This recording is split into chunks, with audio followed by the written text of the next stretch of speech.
बेटा तुम अभी बच्चे हो, उम्र के कच्चे हो, उनका तो वही फटा पुराना हाल है। बच्चे, ये हमारी स्टेटस का सवाल है, ये हमारी स्टेटस का सवाल है। कितने लोगों ने यहाँ कोठियाँ बना ली, माँ घर में पड़ी है। नमस्कार दर्शकों, मैं निकिता राठौर और अभी न्यूज़ परिवार में आपका स्वागत है। आज हमारे अभी न्यूज़ परिवार में देवी प्रसाद गौड़ जी आज हमसे मिलने के लिए, आज हमारे दर्शकों के साथ जुड़ने के लिए आज हमारे पास आए हैं। तो अगर सर से बात की जाए तो गद्य और पद्य का इन्हें बहुत अच्छा ज्ञान है। कहीं ना कहीं इन्होंने हमारे मथुरा और अन्य शहरों से ली जाए बात तो उन्होंने कुरीतियों को लेकर बहुत अच्छी कहानियाँ लिखी हैं। उन्होंने कुल 19 कहानियाँ लिखी हैं। यहाँ तक कि उत्तर प्रदेश सरकार ने इनकी इस कहानी को, जो कि माघ है, उसको उन्होंने बहुत सराहनीय चर्चा भी की है। साथ ही कहीं ना कहीं उनको सम्मानित भी किया जा रहा है। तो हम जानते हैं उनके इस विषय को किस तरीके से हम सराह सकते हैं और उनसे कुछ जानते हैं कि किस तरीके की उन्होंने कहानियाँ लिखी हैं। उनका कुछ परिचय जानते हैं आज। मेरा नाम देवी प्रसाद गौड़ है और मैं मथुरा रिफाइनरी से 2013 में रिटायर्ड हुआ था। मैंने अपना कैरियर अध्यापन कार्य से आरंभ किया था। उसके बाद करीब 32 वर्ष मैंने मथुरा रिफाइनरी में काम किया। तो साहित्य में थोड़ी मेरी रुचि थी और मेरे सन 70-71 से ही मैं, जब मैं हाई स्कूल में पढ़ता था, मेरे कविताएँ लिखता था मैं छोटी को। सौभाग्य से मेरी एक कविता अखबार में प्रकाशित हो गई, ये सन 71 की बात है। तो मेरा मनोबल बढ़ गया, कुछ संस्कार था, मैं रचनाएँ लिखने लगा और धीरे धीरे ये रचनाएँ रेडियो स्टेशन पर और कहीं मुझे मंचों पर भी बुलाया जाने लगा। उसके बाद सन 82 में मैं जब मथुरा रिफाइनरी में आया तो मथुरा रिफाइनरी में काफ़ी अच्छा क्षेत्र मिला। यहाँ एक हिंदी विभाग हुआ करता था, हिंदी अधिकारी हुआ करते थे, तमाम हिंदी से संबंधित गतिविधियाँ हुआ करती थी, उनमें मैं रत रहता था। और यहाँ से जो पत्रिकाएँ निकलती थी, राजभाषा एक न्यूज़ जर्नल के रूप में मासिक पत्रिकाएँ थी, इन पत्रिकाओं में मैंने सह संपादक के रूप में कार्य किया और मथुरा रिफाइनरी तेल शोधक कारखाने का मुझे बहुत सहयोग मिला। मैं वहाँ की जो साहित्य परिषद है उसका अध्यक्ष भी रहा और उसको लेकर के फिर धीरे धीरे मंचों पर मेरा वर्चस्व बढ़ता चला गया और अभी करीब 30-32 वर्ष तक रचना कविता के रूप में ही मैं करता रहा। लेकिन अभी करीब 3-4 वर्ष पहले मेरा थोड़ा मन बदला कि मैं कुछ गद्य में भी लिखूं। तो मैंने करीब 2018 से अभी गद्य लिखना आरंभ किया है। अभी जो मेरी पुस्तक है माधव, ये 2019 में मैंने लिखी है और इसे प्रकाशित कराने के लिए भी उत्तर प्रदेश सरकार ने मुझे अनुदान दिया था। उसके बाद कोरोना के चलते ये जो पुरस्कार योजना थी वो थोड़ी सी धीमी हुई, लेकिन नवंबर 2020 में अभी ये आई पुरस्कार योजना की विज्ञप्ति, तो मैंने अपनी पुस्तक को पुरस्कार के लिए निवेदन किया, भेजा। तो अभी जो कल सूची आई है उसमें मुझे नामित पुरस्कार जगन्नाथ दास रत्नाकर पुरस्कार की घोषणा की गई है। ये हर विधा में 2 पुरस्कार देते हैं, एक नामित पुरस्कार कहलाता है, दूसरा सर्जना पुरस्कार कहलाता है। नामित पुरस्कार में पुरस्कृत होने की राशि 75,000 और उत्तर प्रदेश सरकार एक अभिनंदन पत्र और शाल उड़ा करके कवि लेखक का सम्मान करती है। दूसरा सर्जना पुरस्कार जिसकी 40,000 रुपये की पुरस्कार राशि दी जाती, गवर्नमेंट देती है। तो मुझे ये जगन्नाथ दास रत्नाकर नामित पुरस्कार के मिलने का सौभाग्य मिला है और मैं इसके लिए उत्तर प्रदेश हिंदी संस्थान का बहुत आभार व्यक्त कर रहा हूँ। जैसा कि कहा जाता है कि जिसका रुझान जिस क्षेत्र में होता है वो कहीं ना कहीं उस क्षेत्र की तरफ भागता ही है। जैसा कि सर ने बताया कि उन्होंने रिफाइनरी में भी सेवाएं अपनी दी हैं, तो उस काल में भी उनका रुझान कहीं ना कहीं उस क्षेत्र की तरफ था क्योंकि उनका लगाव उस क्षेत्र से था। तो सर ने जैसा कि बताया कि वो रिफाइनरी से भी रिटायर होने के बाद उन्होंने उस क्षेत्र को अच्छे से संभाला। तो अब हम जानते हैं उनकी कुछ कहानियों के बारे में कि उन्होंने कौन कौन सी कहानियाँ ऐसी ली हैं। वैसे तो हमें बताया गया है, वैसे तो हमारे सर ने हमें बताया कि कहानियों का जो क्षेत्र रहा वो कुछ कुरीतियों को देखते हुए रहा।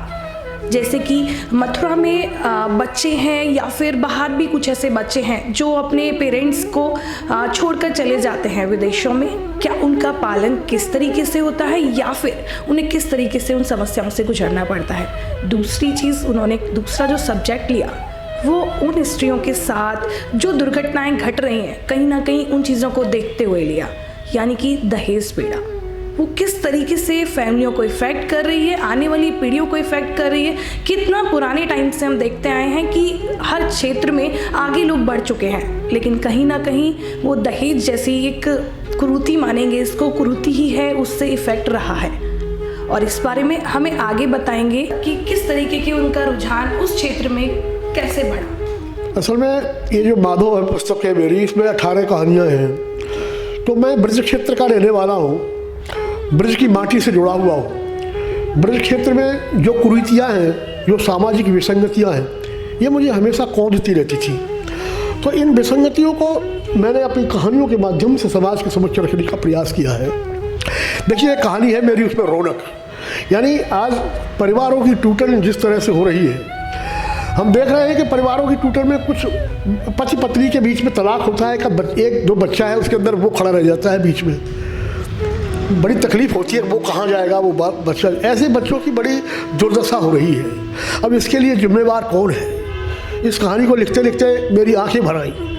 छोटे छोटे बच्चे, और अब वो न उनको अब माँ का पता है न बाप का पता है, वो कहाँ जाएंगे। कई बार तो ऐसा देखने में आया है कि बीच में एक बच्चा रह गया, उसे न तो उसकी माँ स्वीकार करने के लिए तैयार है, न उसका बाप स्वीकार करने के लिए तैयार है, वो अनाथालय में जा रहे हैं। कुछ जो देश से पलायन हो रहा है, टैलेंट्स जो है, प्रतिभाशाली लोग जो बाहर जा रहे हैं, देश का खाया पिया देश ने उन्हें पढ़ा लिखा कर तैयार किया। घर में एक माँ है, एक बाप है, वो चले गए बाहर, उसके बाद वो बीमार होते हैं या उनका अंतिम समय भी आता है तो उनकी कौन सेवा करेगा। अंतिम समय भी छोड़िए साहब, उनका अंतिम संस्कार का समय आ गया, लोग देखते हैं कि बेटा आएगा, कहाँ से आएगा, कोई नहीं आता साहब। तो और कितनी देहात में मैं देखता हूँ इतनी कुरीतियाँ हैं, ताश खेलने में लोग इतना समय व्यर्थ कर देते हैं। समय धन है, समय सोना है, उससे कुछ भी लिया जा सकता है। सारे दिन सुबह बैठते हैं और शाम तक ताश खेलते रहते हैं। सट्टा गाँव में पनपा हुआ है, कितनी चीज़ ऐसी है, वाइब्रेशन पनपा हुआ है। शादी संबंध होते हैं, एक दूसरे की टांग खींचने की कोशिश करते हैं। तो मैंने इतने कुछ ऐसी कुरीतियाँ जो समाज को बर्बाद करने में लगी हुई हैं, वो मेरे मन में निरंतर कौंधती रहती है। अब लेखक क्या कर सकता है कि माध्यम से लिख ही सकता है। कुछ रीति रिवाज है हमारे ब्रज में, जो रीति रिवाज परंपराएं थी, किस तरह शादियाँ होती थी, क्या होता था, हमारी अगली पीढ़ी को तो पता ही नहीं है। तो मैंने कुछ अगली पीढ़ी को किस तरह हमारी रीति रिवाज परंपराएं थी वो भी इस चीज़ को जाने, इसके लिए भी कुछ कहानियाँ मैंने उसमें लिखी है। किस प्रकार का खाना पीना हुआ करता था, किस प्रकार का हम लोगों का रहन सहन हुआ करता था, तो कुछ इस तरह की कहानियाँ भी उसमें हैं। 18 कहानियाँ हैं। मैंने हर कहानी को एक अलग अलग लक्ष्य बनाने का प्रयास किया है, अलग अलग एक किसी न किसी विसंगति को लेकर के, किसी न किसी एक ऐसी समस्या को लेकर के बिंब खड़े किए हैं। तो मेरा प्रयास है कि अब उसमें से कितना लाभ होगा लोगों को। और आज की बुजुर्ग पीढ़ी जो है, पता नहीं क्या हुआ है सारी दुनिया में कि एक माँ बाप 4 बच्चों को पाल पलास कर खड़ा कर देते हैं और वो 4 बच्चे एक माँ बाप को निवाला नहीं दे पाते हैं। बड़ी विसंग, पूरी दुनिया में ये हाल हो रहा है। भाई अगली पीढ़ी का मतलब है जो आज वर्तमान पीढ़ी है, कल की वो अगली पीढ़ी हो जाएगी। तो आज जो समस्या हमारे बुजुर्गों के सामने है, कल वो हमारे सामने आएगी। न कोई बुजुर्ग है न बच्चा है। तो इस तरह को लेकर के मैंने गद्य और पद्य दोनों ही माध्यम से जो है मैंने जो है ये सब लिखने का प्रयास किया है। मैडम, जैसा कि सर ने बताया कि उन्होंने ऐसी समाज में जो कुरीतियाँ हैं उनको दिखाने के लिए, उनको कहीं ना कहीं रियलाइज़ कराने के लिए आगे योजना बनाई है, अपनी लिखी है। देखते हैं उससे कितना प्रभाव पड़ता है। जो बच्चे हैं वो पुराने टाइम की सारी चीज़ें नहीं जानते हैं। आज की जो पीढ़ी है कहीं ना कहीं पढ़ाई के बोझ से, कहीं ना कहीं जॉब में इतना व्यस्त है कि वो जो पुराने समय में सारी चीज़ें चलती आई हैं वो सब भूल चुकी है। तो उनको किस तरीके से उन्होंने संवारा है, कैसे चेंज किया है। सर ने अपनी जो कहानी बनाई है उसके विषय में बताया था, तो थोड़ा सा उसका नाम बताएंगे कि वो किस कहानी में है, ताकि हमारे जो दर्शक हैं वो आपसे जुड़ सके। जैसे बेटा गया विदेश, इस कहानी में मैंने जो हमारी पीढ़ी पलायन कर रही है, एक शौक सा लगा है देश से विदेश जाने का, इसमें ये लिखा है। मैं एक रौनक कहानी है मेरी, उसमें जो लावारिस बच्चे रह जाते हैं तलाक के बाद, उनकी दुर्दशा पर मैंने लिखा है। मतलब ये कहीं ना कहीं लेखक की जो किसी कोने में छुपी हुई पीड़ा है वो उसी को व्यक्त करता है। गाँव में सट्टेबाजी, ताश आदि खेलना, इन सबसे समय की बर्बादी करना, मृत्यु भोज के समय पर बर्बाद हो जाना, ऐसी बहुत सी कुरीतियाँ हैं। मैंने हर कहानी में कुरीतियों के ऊपर अपना प्रहार किया है। बेटी, देखिए ये सब बड़े आदर्श बोल हैं, सब बेटियां पढ़ाइए, बेटियां बचाइए, आप रोज़ सुन रहे हैं, लेकिन कौन बेटियां बचाएगा, कौन बेटियां पढ़ाएगा, मेरी समझ में बात नहीं आ रही है। जहाँ मोटे मोटे अक्षरों में लिखा रहता है कि यहाँ लिंग परीक्षण नहीं होता, वही सब कुछ हो रहा है। और फिर कौन बचाएगा उसे? क्या डॉक्टर समाज का बुद्धिजीवी वर्ग में नहीं गिनती होती है? और फिर बेटी की माई तो जा रही है साहब, उसे बेटी की बचाएगी, कौन बचाएगा बेटी की माँ से? तो मेरे दो एक छंद है, आपकी अनुमति हो तो मैं सुनाऊँ। मेरे पद जो इसमें लिखा है कि बेटियां बचाइए, बेटियां पढ़ाइए और चीख चीख कर द्वार द्वार पर सुनाइए।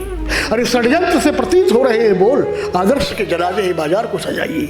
कि सफेद कोट में कसाई कन्याओं की कट्टियां, बेटियों से प्यार है तो रोक के दिखाइए। और बेटियों ने बेटियों की बोटी बोटी काट डाली, हो सके तो बेटियों से बेटी को बचाइए। कौन बचाएगा बेटी की माँ से? कल की बेटी आज की बेटी की दुश्मन बनी हुई है। आज जब चैत्र का, मैंने ऐसे परिवारों को देखा जहाँ 3-3, 4-4 बेटियों को फना कर दिया गर्भ में ही, और जब चैत्र का महीना आता है तो वो बेटियों की पूजा करते हैं। क्या ऐसे लोगों को बेटी की पूजा करने का अधिकार होना चाहिए? कि करे बार बार धारदार हथियार, बेटियों के भ्रूण मुख आह से पुकारते। मैंने सुना है कि कोई धारदार हथियार चलाते हैं। बेटियों के भ्रूण मुख आह से पुकारते, धर्म और कर्म त्याग किए निज को कर्म कर्म वेद कभी पाप और पुण्य को बिजारते। कि जन्म जन्म के ये शाप पाले पापियों ने पाप, पाप की पिटारी पापी पाप को दुलारते। अरे गर्भ में चलाते खंग, हत्यारों के देखो रंग, नाच नाच कन्याओं की आरती उतारते। एक नहीं कितनी विसंगति ऐसी है। आज करप्शन को लेकर के आप जहाँ जाइए बात हो रही है, सब बड़ा भ्रष्टाचार है समाज में। भाई भ्रष्टाचार का जिम्मेवार कौन है भ्रष्टाचार के लिए?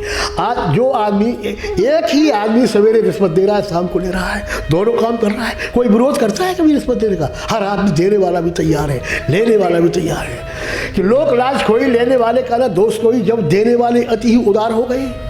कि खून में हमारी भ्रांति हमारे अंदर कैसी बैठ गई है, हमारे विचार कैसे हो गए हैं कि खून में बसी है, रोम रोम में घुसी है घूस, जन मन के घिनौने से विचार हो गई। अरे ईमान के व्यापारी है व्यवस्था के बाजार में, आजादी के मनुष्य में तार तार हो गए। करनी ही होगी भ्रष्टाचारियों से आर पार, जलेबियों के चोर कुत्ते चौकीदार हो गई। तो इस तरह की विसंगतियों से मैंने गद्य के रूप में, पद्य के रूप में, जहाँ भी मेरा मन होता है मैं उस रूप में प्रहार करता रहता हूँ। और ये सोच करके कि कहीं मेरी कोई एक बात भी किसी की समझ में आ जाए तो मेरा लेखन सार्थक हो जाए, लेखन सफल हो जाए। क्या अनमोल विचार हैं देवी प्रसाद जी के, कितनी अच्छी सोच रखते हैं, और यह संदेश के द्वारा कि अपने कहानियों में लिखते हैं ताकि हमारे जो समाज में जो कुरीतियाँ देखने को मिल रही हैं कहीं ना कहीं वो रुक सके। उनका तो एक प्रयास है, उनका तो एक जरिया है इस लेखक कहानियों के माध्यम से। कहीं ना कहीं ये सोच और कहीं ना कहीं जो पहल है वो सब लोगों को मिलकर करनी चाहिए। जैसा कि सर ने बताया कि जो भ्रूण में ही पता कर लेती हैं और जो उनके पेरेंट्स होते हैं वो उन बच्चों को जैसे पता चलता है कि बेटियां हैं तो वहीं ख़त्म कर देते हैं। बिल्कुल मैंने जैसा देखा कि सर की आंख में उस टाइम आंसू थे, तो उससे पता चलता है कि वो समाज की उन बेसिक चीज़ों को देख रहे हैं और देखकर उन अपनी लेखनी के द्वारा उसको लिखते हैं और समाज तक पहुंचाना चाहते हैं।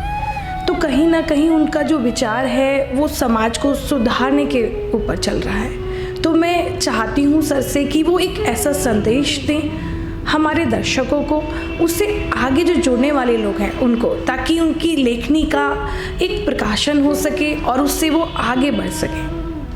संदेश क्या मैं निवेदन करना चाहता हूँ अगली पीढ़ी से। एक तो यह देखो, जीवन के जो 4 काल है, बाल्यावस्था है, युवा है, प्रौढ़ है, वृद्धावस्था है। इन जीवन के रहते हुए हर अवस्था से हर प्राणी जीव को, हर मनुष्य को गुजरना पड़ता है। तो आज जो हमारी अगली पीढ़ी की दुर्दशा है, उसके लिए हमें विचार करना चाहिए कि ये दिन आज हमारे बाप के लिए है, कल हमारे लिए है। तो ये जो थोड़ी सी विसंगति है समाज में, ये समाज में एक बड़ा ग्रहण लगा रही है, कलंक लगा रही है। दूसरी बात, हमारे ब्रज क्षेत्र में जो तमाम कुरीतियाँ हैं, जिंदे बाप की हमने कोई सेवा नहीं की और मरने के बाद प्रीति भोज में तमाम धन लुटाया जा रहा है। उससे क्या हुआ? मरने वाले को क्या मिला उसे? आज उस दिन वो बर्बाद हो गया जिसकी आपने सेवा नहीं की, आज तुम बर्बाद हो रहे हो। तो इस तरह की जो कुरीतियाँ हैं, उन कुरीतियों से हम संभले। देश सेवा का भाव लोगों के अंदर नहीं है। पढ़ लिख कर के तमाम वो कंपनियाँ जो आई हुई हैं, उनमें बच्चे जो है विदेश जा रहे हैं। माँ बाप का सीना छोड़ करके फूल जाता है कि हमारा बेटा विदेश गया है। लेकिन एक तो जिसने देश का अन्न जल लिया है, वो जाकर के सेवा कर रहा है दूसरे देशों की, और बड़ी बड़ी उपलब्धियां वहाँ जाकर के ले रहे हैं हमारे देश के बच्चे। अगर वो चीज़, वो उपलब्धियां हमें उनके परिश्रम से, उनके पुरुषार्थ से या देश में मिलती है, तो पूरे देश का कल्याण है, पूरे देश का मंगल है और उनका भी मंगल है।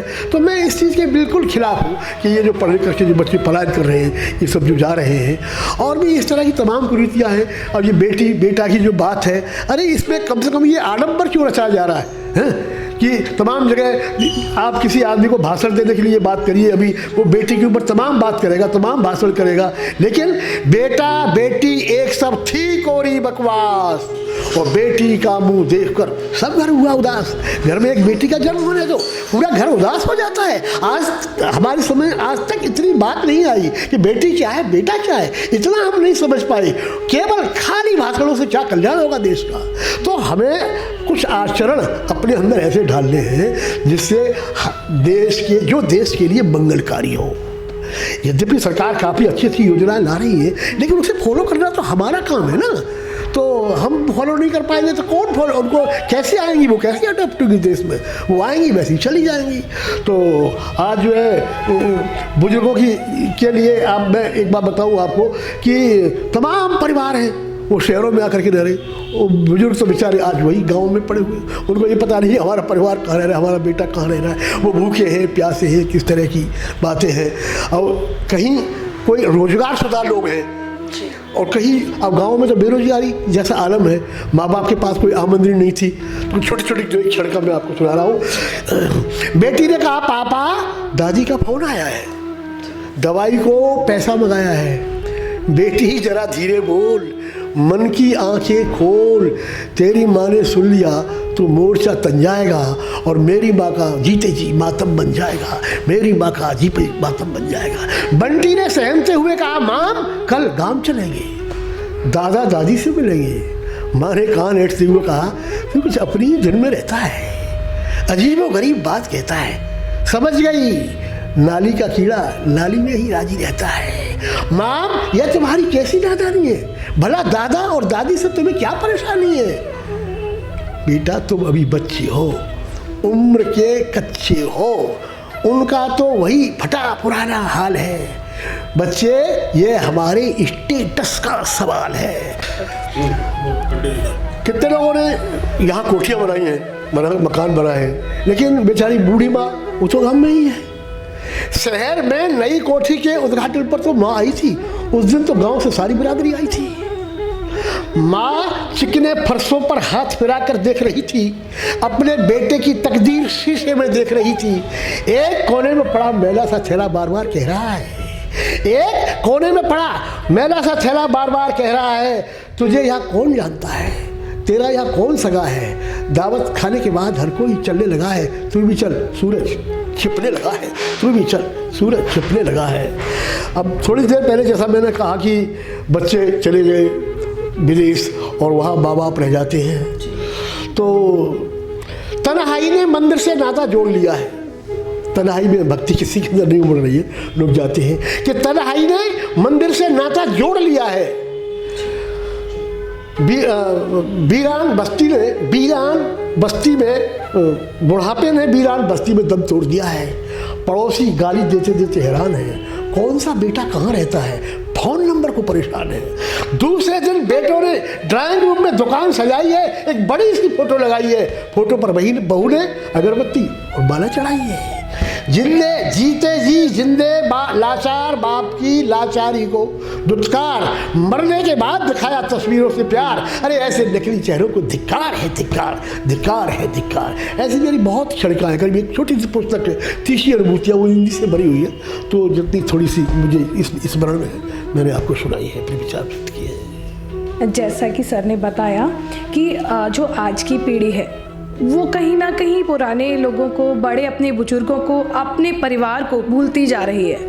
वो ये भूल गए हैं कि आज जिस एज में हम हैं, वो परिवार जो हमारे पेरेंट्स हैं वो उनको परेशान करेंगे तो कहीं ना कहीं जो आपके आने वाली जो पीढ़ी है वो देखेगी उस चीज़ को, और फिर आपको आने वाले समय में उसी सब से गुजरना होगा।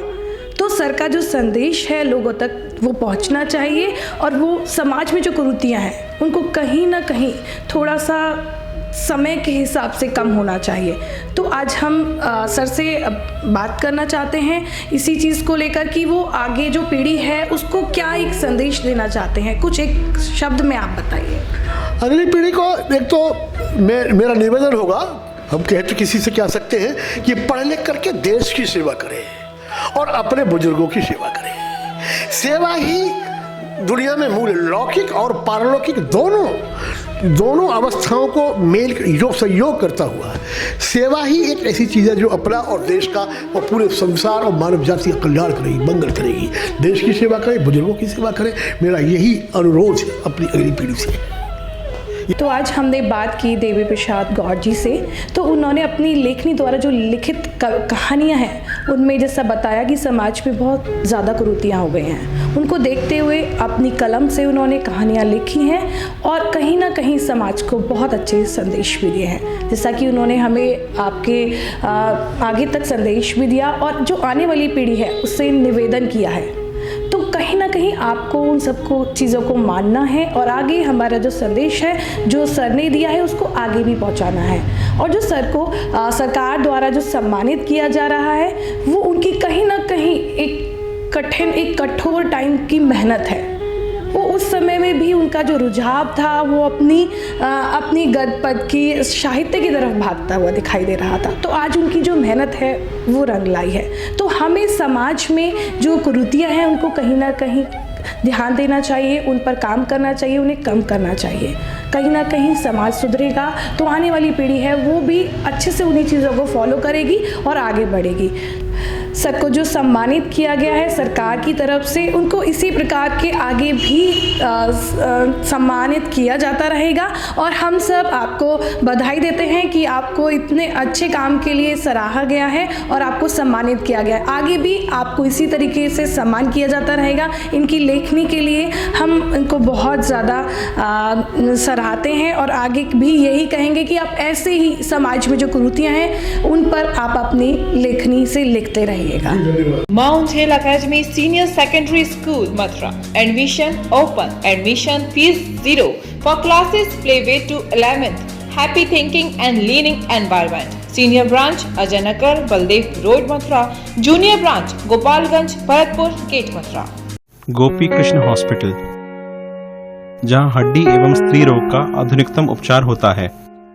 खराब घुटने व कूल्हे का joint replacement, slip disc, sciatica, spondylosis आदि की spine surgery, high risk pregnancy की डिलीवरी एवं सिजेरियन, सभी प्रकार के फ्रैक्चर्स के ऑपरेशन और मथुरा का एकमात्र टेस्ट ट्यूब बेबी सेंटर जहां अनेक निसंतान दंपतियों को कृत्रिम गर्भाधान प्रणाली द्वारा माता पिता बनने का सुख मिल चुका है। 25 वर्षों से आपकी सेवा में अशोक इन्वर्टर अपनी बेहतर सर्विस और उच्च क्वालिटी की बैटरी के लिए प्रसिद्ध Ashok inverter, Masani road, Mathura. Ashok inverter Masani 25 वर्षों से मैं इन्वर्टर बैटरी का अनुभव है और जो जनता के लिए मैं सेवा कर रहा हूँ और उचित क्वालिटी, उचित सर्विस के साथ में इन्वर्टर प्लस बैटरी उपलब्ध है और अर्जेंट सर्विस की सुविधा भी मेरे यहाँ उपलब्ध है। मोहनी जगदीश मल्टी स्पेशलिस्ट हॉस्पिटल विश्व स्तरीय चिकित्सा सुविधाओं के साथ ट्रॉमा सेंटर 24 घंटे आपकी सेवा में तत्पर। Mohini Jagdish multi specialist hospital, Reliance petrol pump के निकट, राया रोड,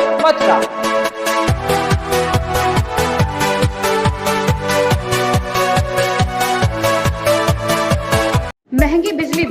समस्या से छुटकारा पाइए, सोलर सिस्टम लगाइए। जी हां, आपके लिए बेहद आसान हुआ सोलर सिस्टम लगवाना। संपर्क करें Amity electronics corporation, Krishna Nagar, Mathura. जैसा कि मैंने आपको बताया कि भाई इसका ROI 25% है, यानी 25% का रिटर्न है। इसके हिसाब से देखा जाए तो जो लागत आप लगा रहे हैं वो लागत आपकी 4 साल में निकल आएगी।